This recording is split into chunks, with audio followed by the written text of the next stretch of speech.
మహిళా mart only మహిళలే. మీరందరూ ముందెంత డబ్బులు కడితే మీ ఏరియాలోనే మీరు మార్ట్ పెట్టుకోవచ్చు. ఆ పెట్టుకోవడానికి అయ్యే ఖర్చు మీరే పెట్టుకోవాలి.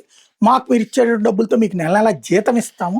తద్వారా మీరు సెటిల్ అవుతారు. ప్లస్ వ్యాపారంలో లాభం అవుతది అంటే చెప్పడంతో 860,00,00,000 డబ్బులు ఇచ్చారు మహిళలంతా. తీరా చూస్తే మహిళా మార్ట్ కాస్త బోర్డు తిప్పేసింది. ఇంటి దగ్గరే పనిచేసి మంచి ఆదాయాన్ని పొందొచ్చని మహిళలు నమ్మించిన ఎస్ఎల్వి మహిళా మార్ట్ అనే సంస్థ రాష్ట్ర వ్యాప్తంగా 10 జిల్లాల పరిధిలో వేల మంది మహిళల నుంచి సుమారు 860 కోట్ల డిపాజిట్లు సేకరించి వంచనకు పాల్పడినట్టు కర్ణాటకలో చిత్రదుర్గ నగర ఠాణాలో ఫిర్యాదు నమోదైందని ఎస్పీ రంజిత్ కుమార్ బండారు తెలిపారు.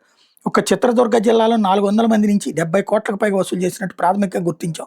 చిత్రదుర్గ, బెంగళూరు, తొమలూరు, హవేరి, హబ్బళ్ళి, శివమొగ్గ, రాయచూరు, దావణగిరి జిల్లాలకు చెందిన వేల మంది ఇలా సంస్థలో పెట్టుబడులు పెట్టాక ఆ సంస్థ ఎండి ఆంధ్రప్రదేశ్కి చెందిన రాజేష్ బొమ్మల పరారయ్యాడు. మహిళలు తయారు చేసిన వస్తువుల విక్రయాలు తాము ప్లాట్ఫామ్గా ఉంటామని చెప్పి సెక్యూరిటీ డిపాజిట్ల పేరిట భారీగా డబ్బు సేకరించారు.